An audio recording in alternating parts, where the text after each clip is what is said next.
The worst Mother's Day. On Mother's Day, I received a card, and my daughter asked me to read it aloud.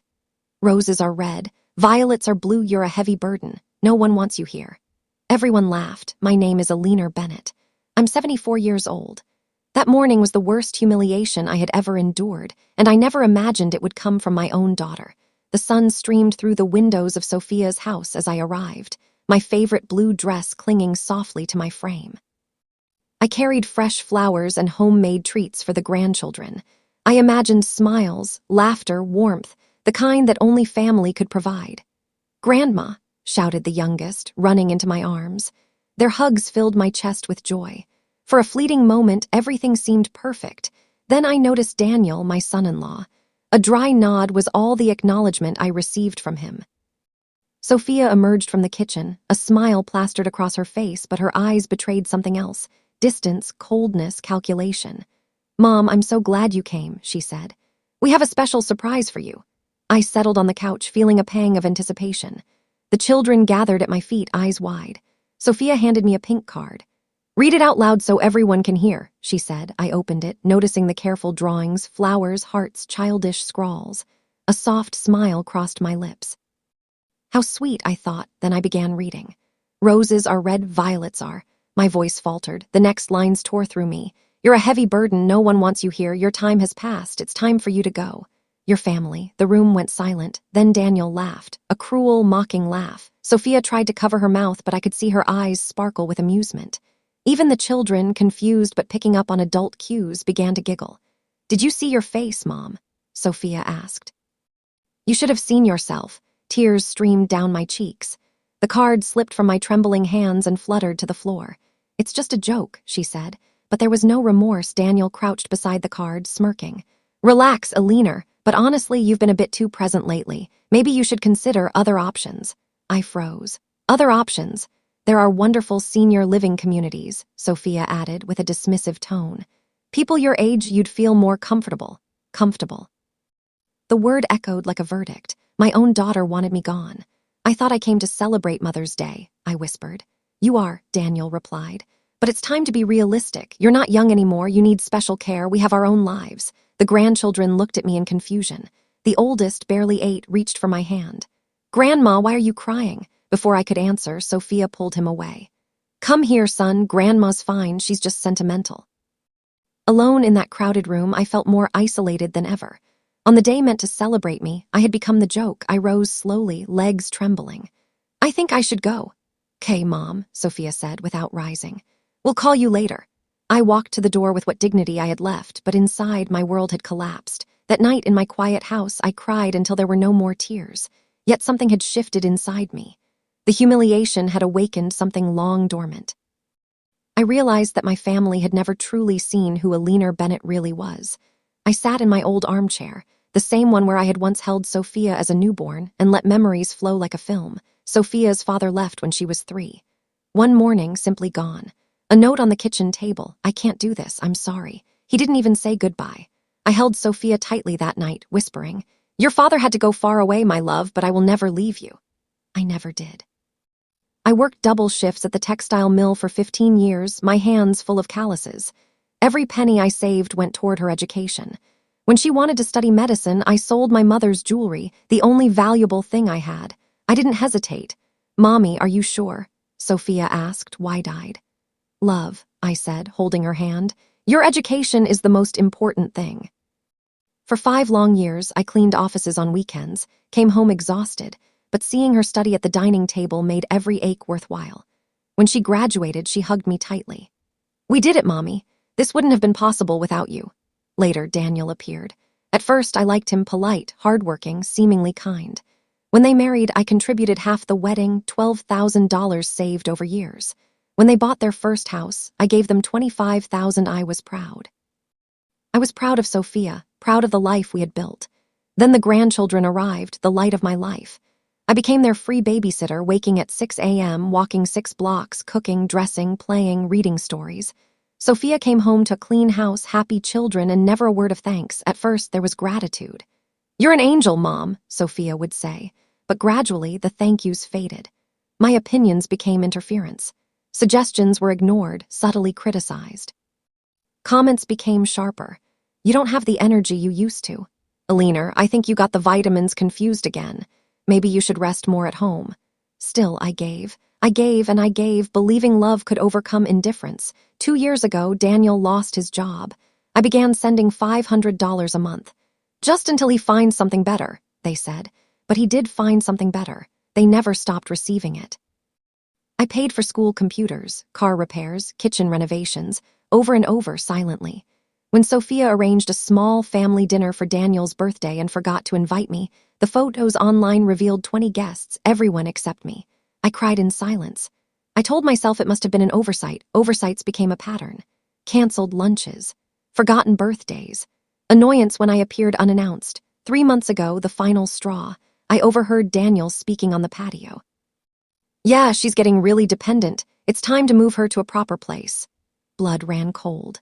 My own son-in-law considered me old furniture, but he didn't know the secret I had carried for decades. My mother had left me a beachfront property in Nassau when I turned 70. A condo rented for decades, quietly accumulating wealth. Investments from my late Aunt Lucille added even more. I had nearly $400,000. My family thought I was dependent, a poor old woman living on Social Security, while I had been funding their comfort all along. After Mother's Day, the humiliation broke something inside me.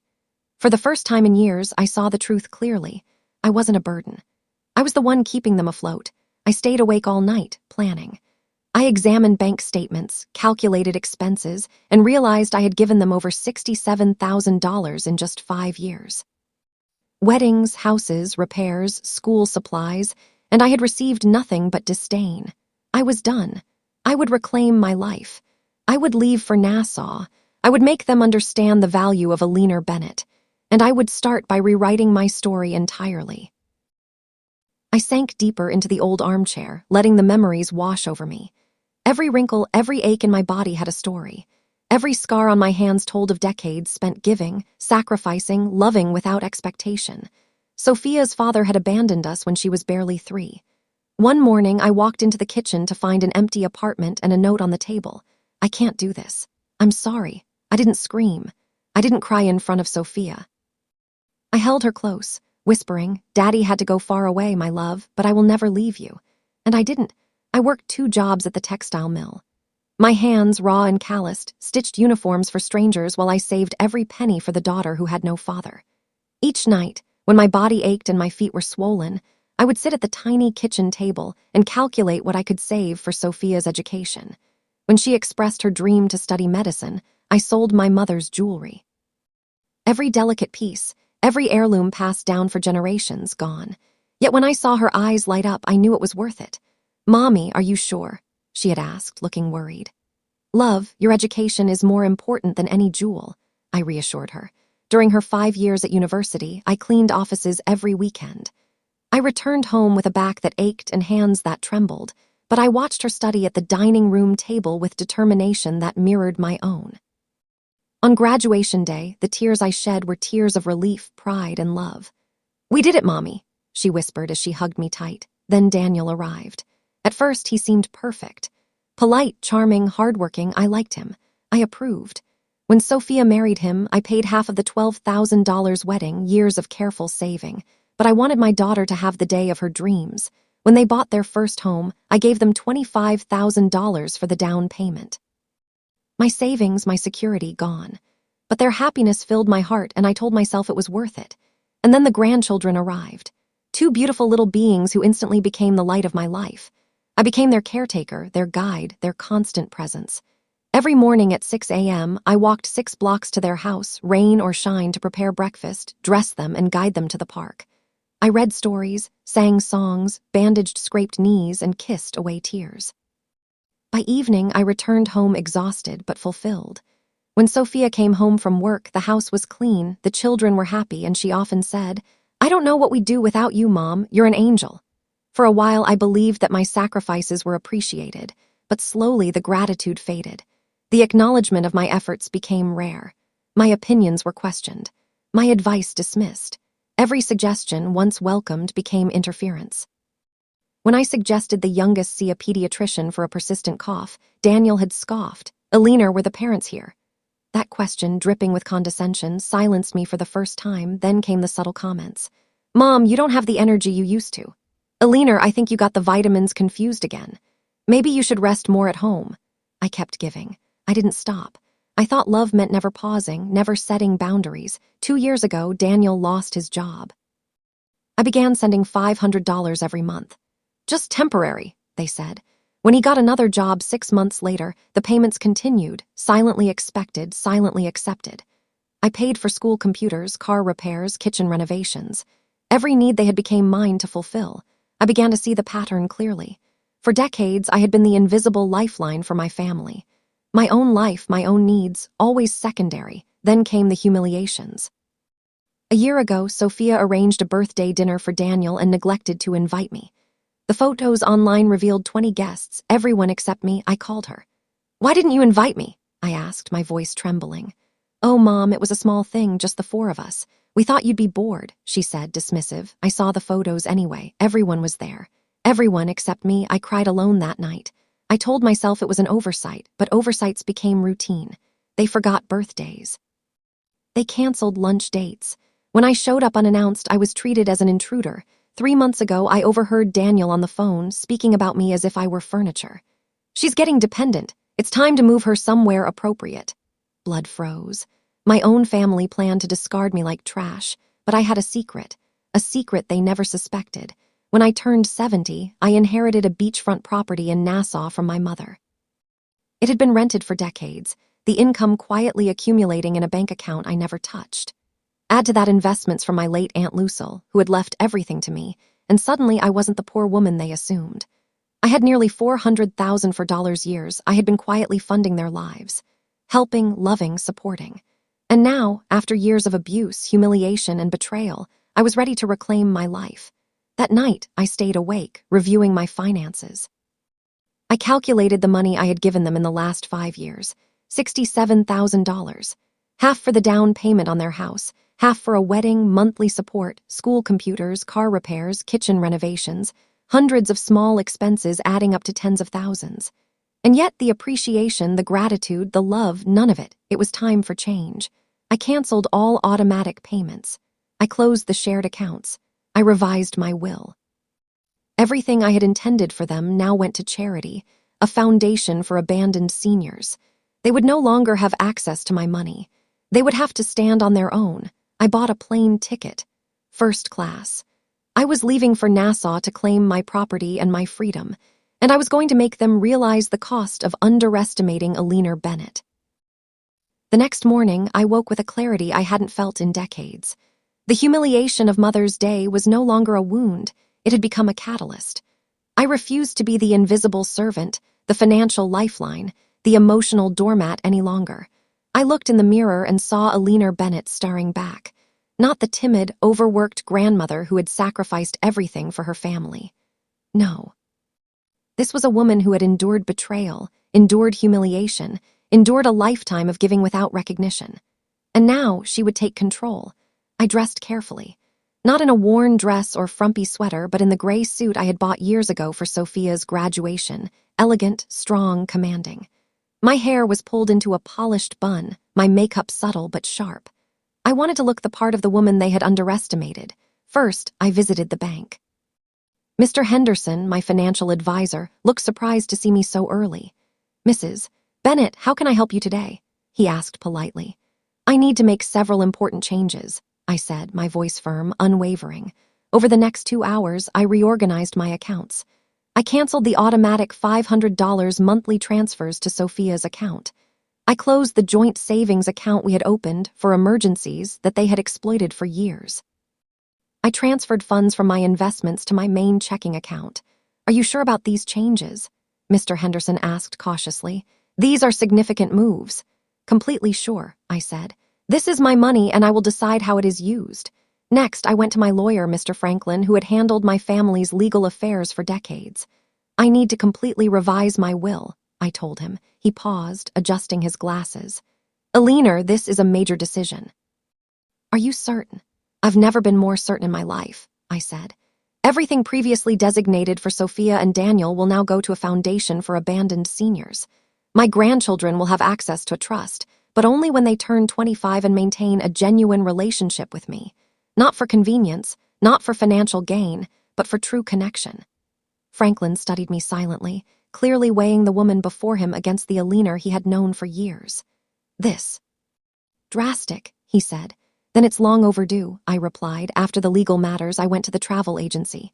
Nassau awaited me, a new life, a fresh start, a place that had been my inheritance for years but never truly mine until now. I want to fly this Friday, I told the agent. First class. Tourist trip, ma'am, the agent asked, curious. I said. Liberation trip. I purchased the ticket and returned home, my mind already racing. But there was one more task before departure. One final act of assertion. I needed to let them know that they had lost someone irreplaceable. I sat at my desk and wrote 2 letters. Letter to Sophia. My dearest daughter, by the time you read this letter, I will be on my way to Nassau, where I will live in the property I inherited from my family, something you never knew existed. I have made the decision to cut all financial support I have been giving you for the past several years. The monthly transfers have been permanently canceled. The joint account you used for emergencies has been closed. Do not see this as punishment, but as a lesson in independence. A lesson I should have taught you long ago. For decades, I gave you everything I had. My time, my money, my energy, my unconditional love. But at some point, you began to see me not as a mother, but as a personal assistant, and an ATM. The Mother's Day card was the final straw. But the problem began much earlier, when gratitude was replaced with expectation, affection replaced with neglect. I have changed my will. My inheritance will now be directed to people who truly value generosity and family love. Your children will have access to a trust when they turn 25, but only if they maintain a genuine, loving relationship with me. Do not look to me for money. Do not attempt to manipulate me emotionally. If you wish to have a relationship with your mother, you will have to earn it by valuing me for who I am, not for what I can give you. Your mother, finally aware of her own worth, Eleanor, letter to Daniel. Daniel, I never saw you as just a son-in-law. I accepted you as the son I never had, and yet you treated me as someone dispensable, awkward, and inconvenient. I overheard your conversation months ago, discussing moving me somewhere appropriate. You underestimated me. What you didn't know is that I had a property in Nassau, investments that generate more than most people make in a year, and the financial freedom to live exactly as I choose. For years, I quietly supported your life. Repairs, expenses, emergencies, all out of love, never obligation. But your interpretation of my generosity as weakness ends today. Now you must stand on your own. My assistance, my money, my presence will no longer be exploited. I am leaving for Nassau, where my life, my home, and my dignity are entirely mine. Eleanor. I placed the letters on the coffee table where they would be discovered. I smiled, the first genuine smile in years. For the first time in decades, I felt powerful, free, unshakable, no longer the caregiver, no longer the invisible provider, no longer the emotional doormat. I was Eleanor Bennett, a woman who had given everything and had finally decided it was time to receive nothing less than respect, dignity, and freedom. I spent the next few days preparing. Packing for Nassau became a ritual of empowerment. Every item placed in my luggage reminded me of who I was and what I had endured. My green dress, once a symbol of timid motherhood, was replaced by tailored outfits, crisp blouses, elegant shoes. I wasn't hiding from life anymore. I was stepping boldly into it. I reviewed my finances once more. My bank accounts, my investments, my inheritance, all carefully arranged, untouched, and ready for my liberation. I had saved every penny not for a life of indulgence, but for the moment when I would finally reclaim my autonomy. Even the thought of their reactions no longer frightened me. I had mourned their love and acceptance years ago. What remained was clarity, and clarity was stronger than any betrayal. By the night before my departure, I was ready. I locked my doors, turned off my phone, and sat in the quiet of my home. Memories of years spent giving, enduring humiliation, and silently loving flooded my mind. I whispered to myself, this is the life I've earned. This is the freedom I've fought for, and no one can take it from me. Sleep came easily that night, and when I awoke, the first rays of sunlight shone on me like a promise. The world was no longer a place of obligations and betrayals. It was mine to explore, to enjoy, and to live fully. The flight to Nassau felt surreal. I settled into my first-class seat, the leather soft beneath me, the service impeccable. For decades, I had endured crowded buses, long walks, and financial stress. Now I was flying over turquoise waters, with nothing to do but watch the clouds drift and imagine the life waiting for me. When the plane touched down, the warm Bahamian sun welcomed me like an old friend. The scent of the ocean was intoxicating, salty, fresh, promising. I collected my luggage and stepped outside the airport, feeling the weight of my old life lift from my shoulders. A taxi driver greeted me with a smile. "Going to Paradise Condos?" he asked. I said, surprising myself with the confidence in my voice. "Eleanor Bennett." We drove. I stared out at the palm trees swaying in the breeze, the colorful houses dotting the coastline, the endless expanse of sparkling water. This was mine. Every ounce of stress, every humiliation, every sacrifice had led to this moment. The condo came into view, a 3-bedroom property perched on the beach. The balcony overlooked the turquoise waters, the sand pristine, untouched. The building itself was elegant but modest, a perfect mix of comfort and style. I felt a thrill of pride. This was my inheritance, my sanctuary, my reward for decades of patience, resilience, and love. Inside, the space was filled with sunlight streaming through wide windows.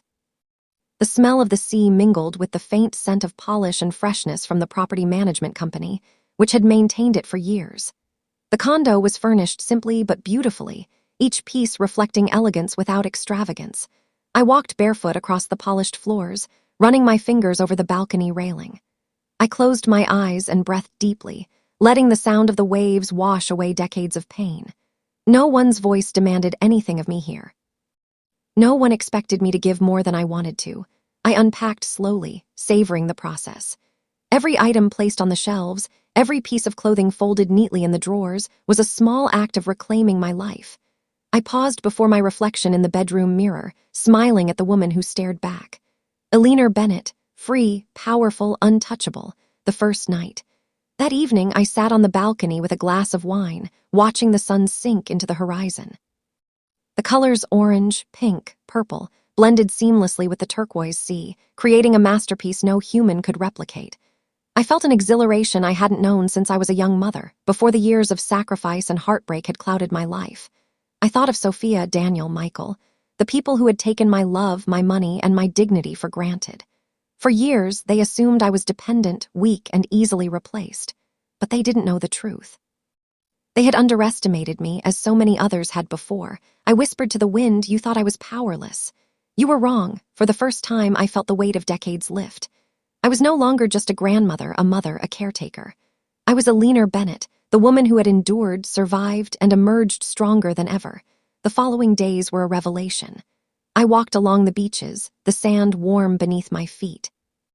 I explored local markets, tasting fresh fruit and chatting with shopkeepers, laughing easily as if I had never known anxiety or fear. Every corner of Nassau seemed to celebrate my freedom. I rented a small boat and sailed along the coastline, the wind whipping through my hair, the sun kissing my skin. The waves lapped against the hull in a soothing rhythm, almost like a heartbeat, reminding me that life could be beautiful, unburdened, and exhilarating. I visited local cafes and small art galleries, discovering that I had an eye for color and texture I had never allowed myself to indulge back home.